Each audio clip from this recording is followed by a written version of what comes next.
Salam sehat dan bahagia, Gulo Klepo Official dengan bangga mempersembahkan cerita legenda Nusantara.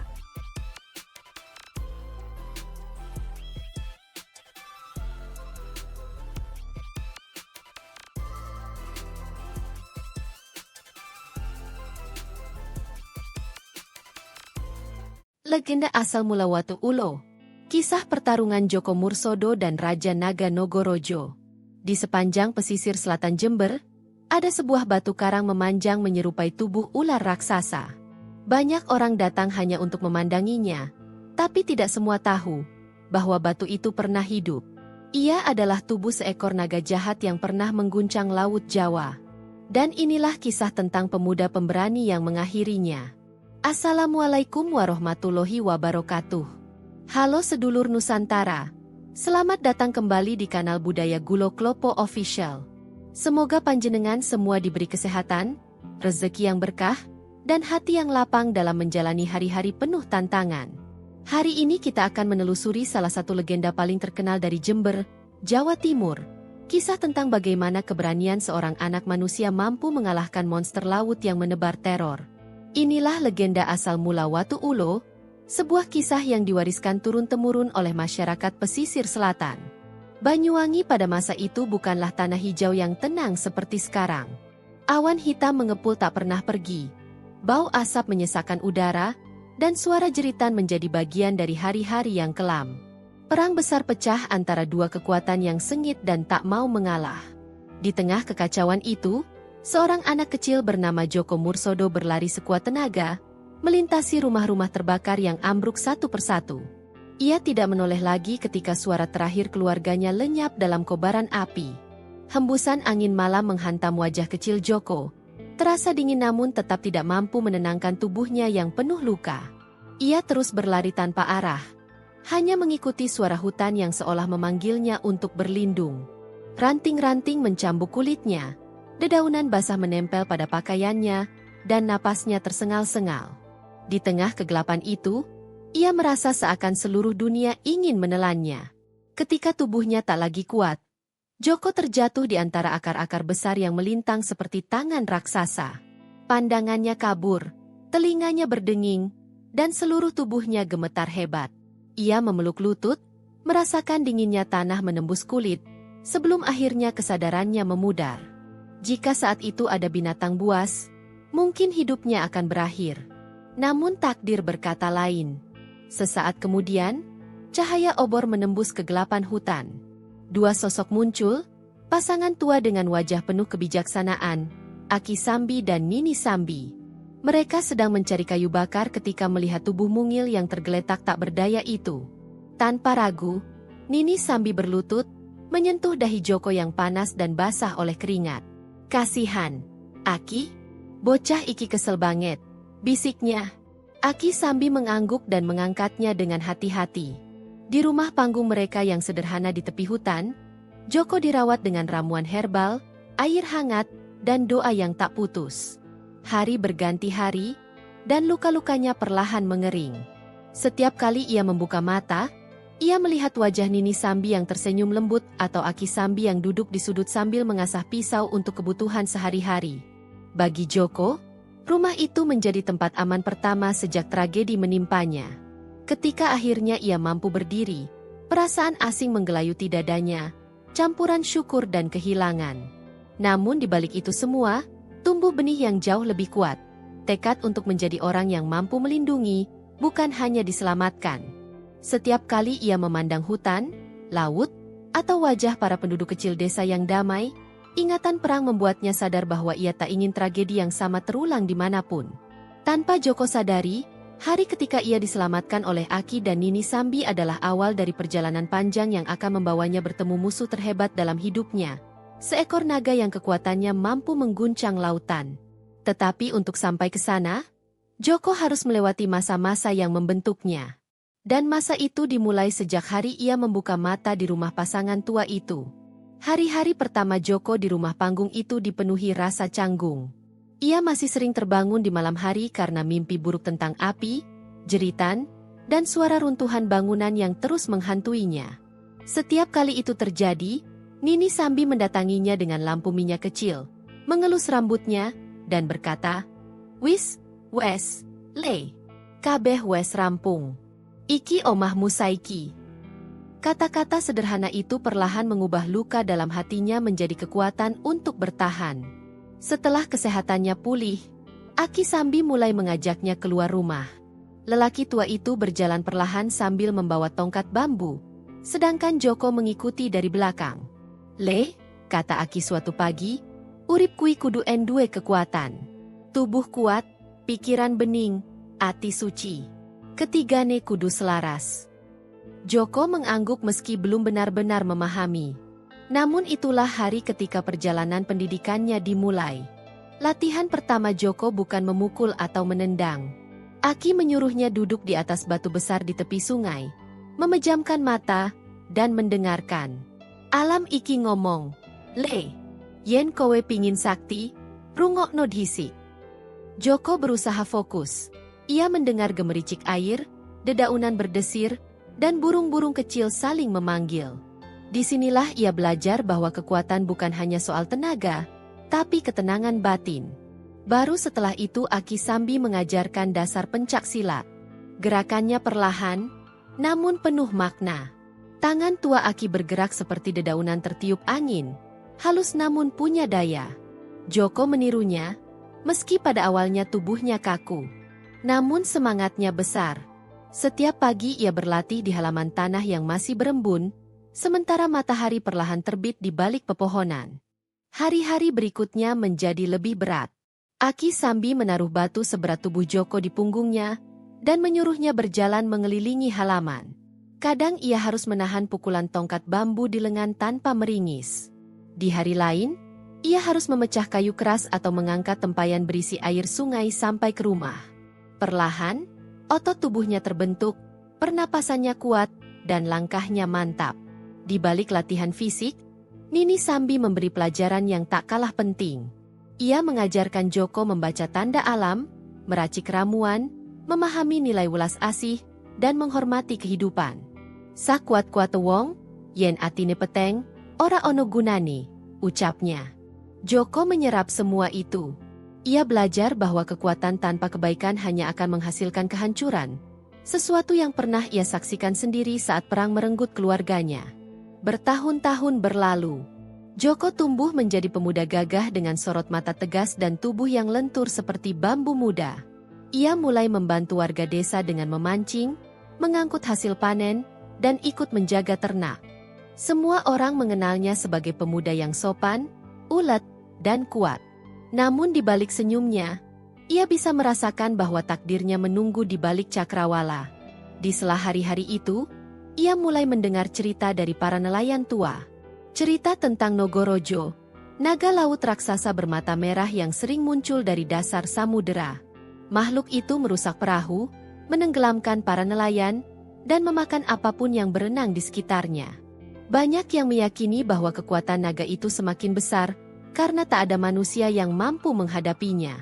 Joko mendengarkan cerita-cerita itu dengan hati gelisah. Ia tidak ingin melihat penderitaan seperti masa kecilnya terulang. Ia melihat ketakutan warga, melihat perahu-perahu yang pulang dengan jala kosong, dan melihat anak-anak yang menangis karena ayah mereka tidak kembali dari laut. Pada momen itu, sesuatu dalam dirinya bergetar, suatu panggilan yang seolah datang dari masa depan. Suatu malam, ketika Joko duduk di beranda memandangi bintang, Aki Sambi duduk di sampingnya. Lelaki tua itu menghela napas panjang. "Aku ngerti, Le, kowe kepengin ngadepi makhluk iku."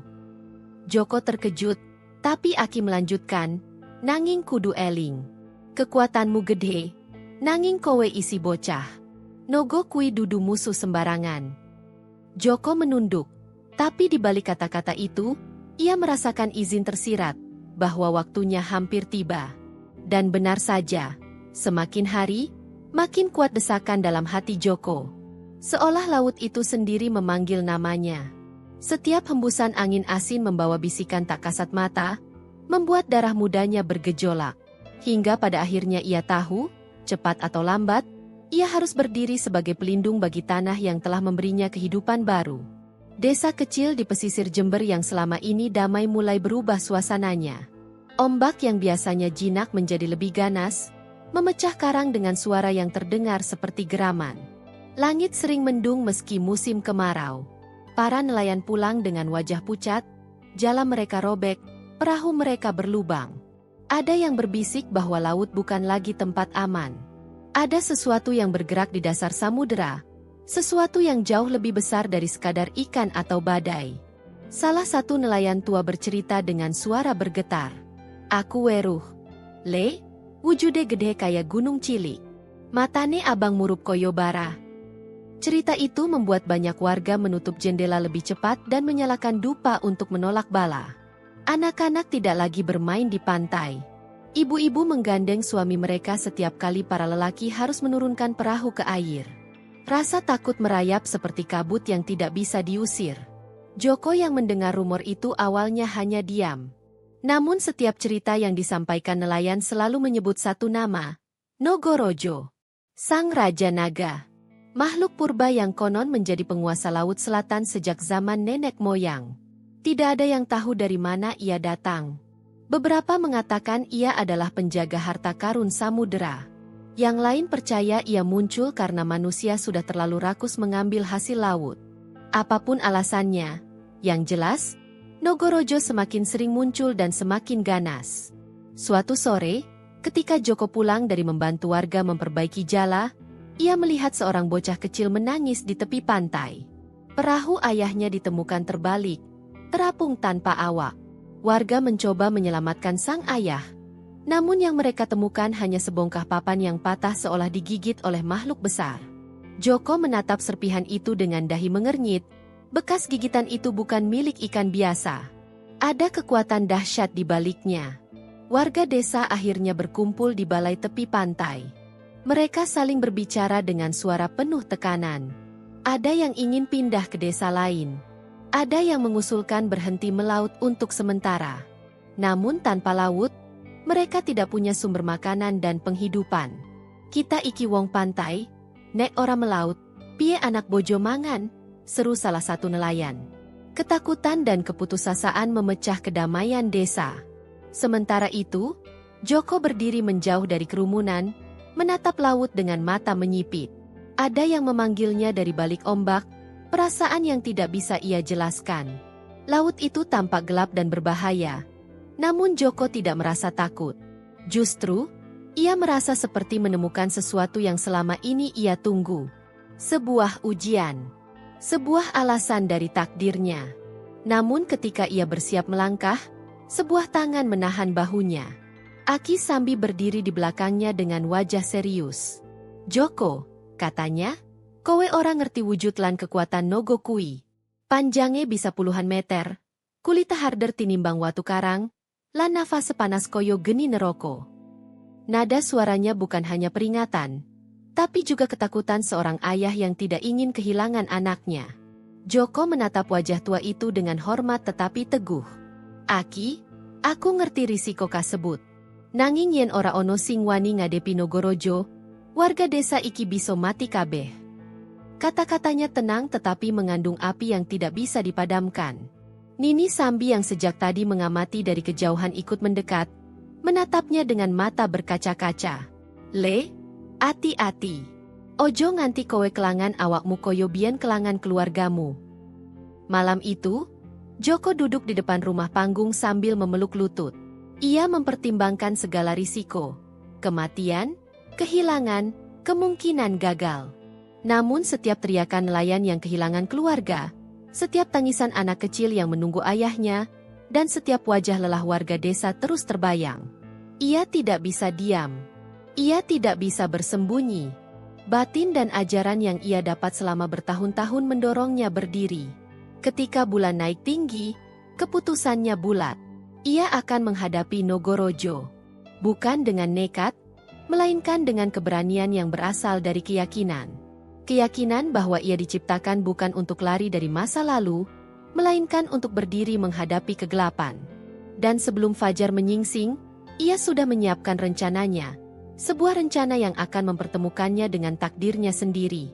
Joko berjalan menyusuri garis pantai saat fajar baru menyingkap tirai langit. Cahaya jingga memantul di permukaan air, sementara angin laut membawa aroma asin yang begitu khas. Ia membawa seekor kambing kecil yang ia pinjam dari warga pesisir. Rencana yang bagi sebagian orang terdengar nekat, bahkan gila. Tapi bagi Joko, ini adalah satu-satunya cara untuk memancing keluar jawaban yang ia cari. Ia ingin tahu apa yang sebenarnya terjadi di dasar laut, apa yang membuat banyak perahu hancur dan para nelayan hidup ketakutan. Ia tiba di sebuah titik karang yang menjorok ke laut. Tempat itu sepi, hanya suara ombak yang memecah di bebatuan. Joko mengikat kambing dengan tali panjang dan menempatkannya pada perahu kecil. Dengan hati-hati, ia mendayung hingga cukup jauh dari tepi pantai. Dalam hatinya bergejolak doa dan tekad. Aki Sambi pernah berkata, keberanian tanpa perhitungan adalah kebodohan. Tapi perhitungan tanpa keberanian adalah kehampaan. Kata-kata itulah yang menjadi kekuatan batinnya saat ia menurunkan kambing ke permukaan air sebagai umpan. Tak perlu waktu lama sebelum permukaan air mulai beriak.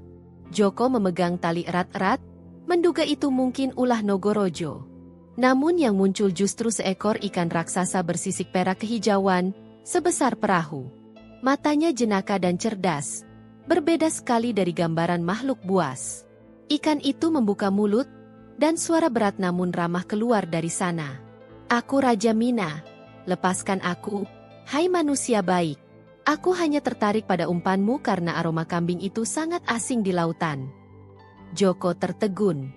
Ia tidak pernah mendengar ikan berbicara. Dengan nada tulus, Raja Mina memohon keselamatannya. Lepaskanlah aku, dan sebagai imbalannya, kuberikan padamu sisik emas yang menyimpan berkah lautan. Ikan itu menggoyang-goyangkan tubuhnya pelan, memberi isyarat bahwa ia tak hendak melukai siapapun. Joko menimbang-nimbang.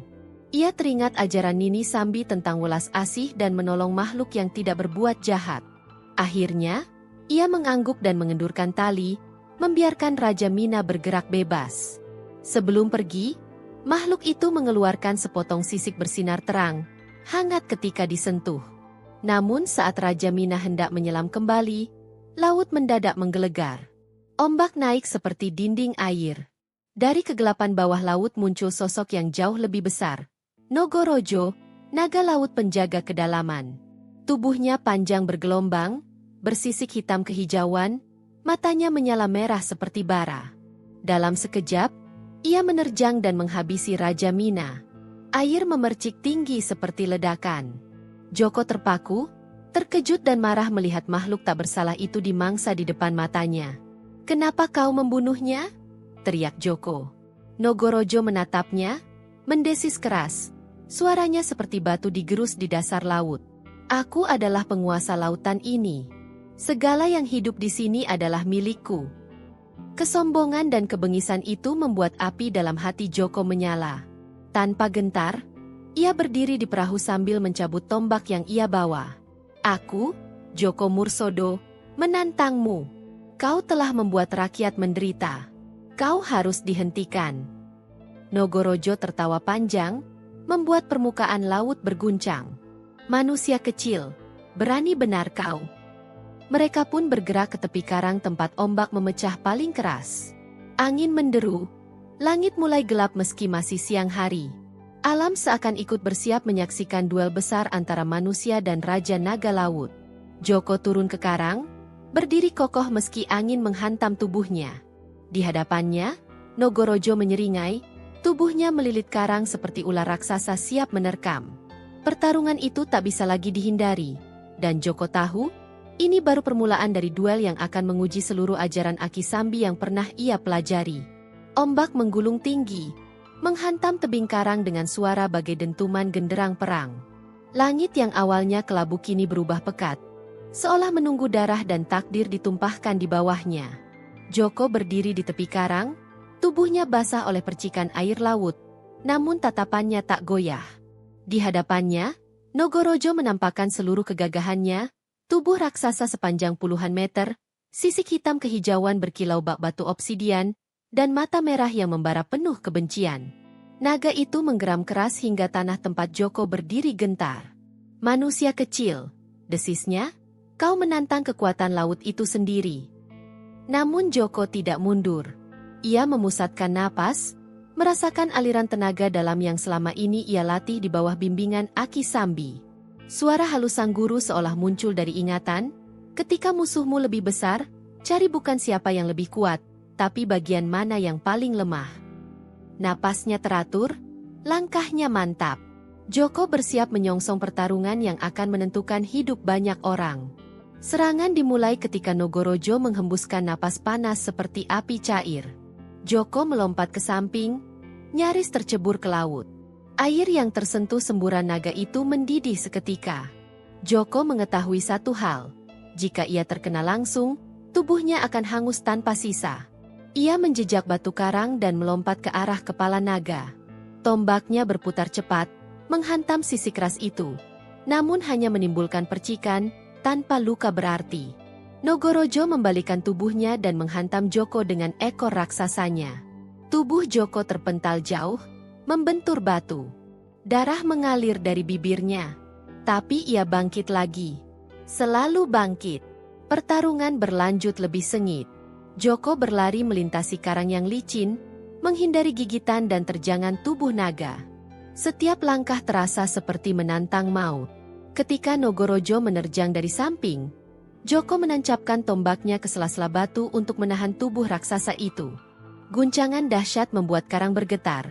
Namun Joko memanfaatkan momentum tersebut untuk naik ke punggung naga. Dari sana, ia memukul titik-titik tertentu, gerakan yang ia pelajari dari latihan bertahun-tahun.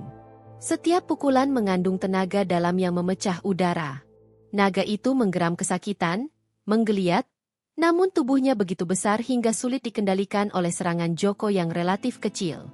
Nogorojo mengamuk. Ia memutar tubuhnya, mencoba melempar Joko ke laut. Ketika tubuh Joko hampir terlempar, ia mengingat saat-saat latihan bersama Aki Sambi, bagaimana ia harus menstabilkan napas ketika dunia di sekitarnya seakan jungkir balik. Dengan satu gerakan terlatih, Joko mencengkeram sisik naga dan menancapkan kakinya ke celah punggungnya. Ia kembali stabil. Titik lemahnya ada di leher bawah, gumam Joko mengingat pelajaran lama. Semua makhluk besar selalu memiliki titik yang tak bisa mereka lindungi sepenuhnya. Dengan keberanian besar, Joko berlari ke arah titik lemah itu. Namun Nogorojo menyadarinya. Naga itu menukik tajam, membenturkan tubuhnya ke dinding karang. Guncangan itu membuat Joko hampir kehilangan keseimbangan. Tapi ia memanfaatkan momen itu. Saat kepala Nogorojo mendongak, Joko melompat tinggi seperti seekor elang yang menyambar mangsa. Ia memusatkan seluruh tenaga dalam kesatu pukulan pamungkas, jurus yang hanya dipakai ketika hidup dipertaruhkan. Pukulan itu menghantam leher naga dengan kekuatan yang seolah memecah udara. Terdengar suara retakan keras. Nogorojo mengerang panjang, suaranya menggema ke seluruh pantai. Tubuh raksasanya terhuyung, lalu roboh menghantam karang, membuat air laut memercik bagai hujan badai. Naga itu megap-megap, tak lagi mampu bangun. Matanya yang tadi menyala kini redup, digantikan kepasrahan dan kekalahan. Joko berdiri terengah-engah di tepi karang, tubuh penuh luka, namun tekadnya tetap menyala. Ia mendekat perlahan dan menatap makhluk yang selama ini meneror warga pesisir. Pertarungan itu akhirnya selesai. Namun Joko tahu, tugas terakhir masih menanti. Untuk memastikan naga itu tidak pernah bangkit lagi, ia harus melakukan hal yang hanya bisa dilakukan oleh orang yang punya keberanian sejati. Tubuh Nogorojo yang raksasa tergeletak di tepi karang. Separuhnya masih terendam ombak yang datang dan pergi. Hembusan angin membawa aroma garam dan darah naga, memadukan suasana mencekam dengan tanda akhir sebuah legenda kelam. Joko berdiri di hadapannya, terengah-engah namun matanya tetap waspada. Ia tahu, makhluk sekuat ini tidak boleh dibiarkan utuh. Jika tidak dihabisi sepenuhnya, kesaktiannya bisa membuatnya bangkit suatu hari nanti. Dengan sisa tenaga dalam yang masih mengalir, Joko mencabut tombaknya, menatap ujungnya yang sudah retak dan penuh goresan akibat pertempuran. Meski lelah dan penuh luka, ia mendekat dan mulai membelah tubuh Nogorojo. Suara daging tebal terbelah bercampur dengan bunyi ombak menghantam karang menciptakan harmoni ngeri yang menandai berakhirnya kekuasaan makhluk jahat itu. Joko melakukan semua ini bukan dengan kebencian, melainkan demi memastikan keselamatan banyak orang. Bagian kepala Nogorojo, yang amat besar dan penuh taring panjang, terlempar jauh ketika Joko melepaskannya. Entah karena tenaga dalam atau kekuatan alam yang turut menghakimi, kepala itu melesat jauh ke arah timur, ke daerah Gerjakan di Banyuwangi. Konon, tanah tempat kepala itu jatuh menjadi tandus untuk waktu yang lama, karena sisa energi hitam dari naga itu meresap ke dalam bumi. Setelah itu giliran ekor Nogorojo, bagian tubuh yang penuh duri tajam dan kekuatan magis. Saat dipotong dan dilemparkan, ekornya melesat lebih jauh lagi, terbang hingga ke wilayah Pacitan. Konon di tempat ekor itu jatuh, tanahnya membentuk gua-gua panjang yang kini menjadi wilayah Kars penuh misteri. Warna tanah di sana pun berbeda, seolah menyimpan sisa kekuatan makhluk laut yang pernah menguasai perairan Jember ini. Bagian tubuh terbesar, batang naga yang memanjang seperti ular raksasa, tetap tertinggal di pantai Jember. Tubuh itu teronggok memanjang seperti ular tidur, dililit gelombang yang naik turun. Hari berganti hari, minggu berganti minggu. Perlahan, tubuh itu mengeras. Sisiknya berubah menjadi karang, dagingnya menjadi batu, dan lambat laun bentuknya tak lagi tampak seperti makhluk hidup. Ia berubah menjadi batu memanjang yang menyerupai ular raksasa. Inilah awal mula nama itu, Watu Ulo, batu ular. Waktu berlalu. Watu Ulo menjadi tempat yang dihormati dan penuh kisah. Banyak warga datang bukan hanya untuk melihat karang panjang itu, tetapi juga untuk mengenang pertempuran besar yang pernah terjadi. Joko Mursodo, yang saat itu sudah kembali pulang dengan tubuh penuh luka, disambut bak pahlawan oleh warga pesisir Jember. Orang-orang memeluknya, menangis bahagia atas keberanian pemuda itu mengakhiri teror yang selama ini menghantui mereka. Aki Sambi dan Nini Sambi menyambut Joko dengan air mata kebanggaan. Mereka tahu bahwa bocah yang dulu mereka temukan dalam keadaan penuh luka kini telah menjadi pelindung banyak orang. Joko menunduk hormat, menyentuh tangan kedua orang tua angkatnya itu. Tanpa ajaran Aki dan Nini, aku bukan siapa-siapa, ucapnya lirih. Malam itu, desa merayakan kemenangan mereka atas Nogorojo.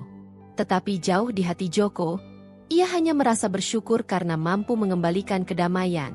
Seiring waktu, Watu Ulo menjadi bagian penting dari sejarah dan kebudayaan Jember. Para nelayan kini dapat melaut tanpa ketakutan.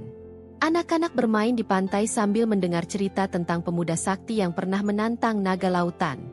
Legenda Joko Mursodo dan Nogorojo pun diwariskan turun-temurun, menjadi kisah tentang keberanian, pengorbanan, dan tekad yang tak pernah padam. Demikianlah kisah legenda asal mula Watu Ulo yang mengajarkan kita bahwa keberanian bukan hanya soal kekuatan, tetapi kesediaan untuk melindungi orang lain meski nyawa sendiri menjadi taruhannya. Dan ilmu tanpa budi pekerti hanya akan membawa bencana. Terima kasih telah menyimak kisah ini sampai akhir. Jangan lupa like, komentar, dan subscribe agar tidak ketinggalan legenda Nusantara lainnya. Sampai jumpa di cerita berikutnya. Semoga kita semua selalu dalam lindungan Tuhan Yang Maha Esa. Wassalamualaikum warahmatullahi wabarakatuh.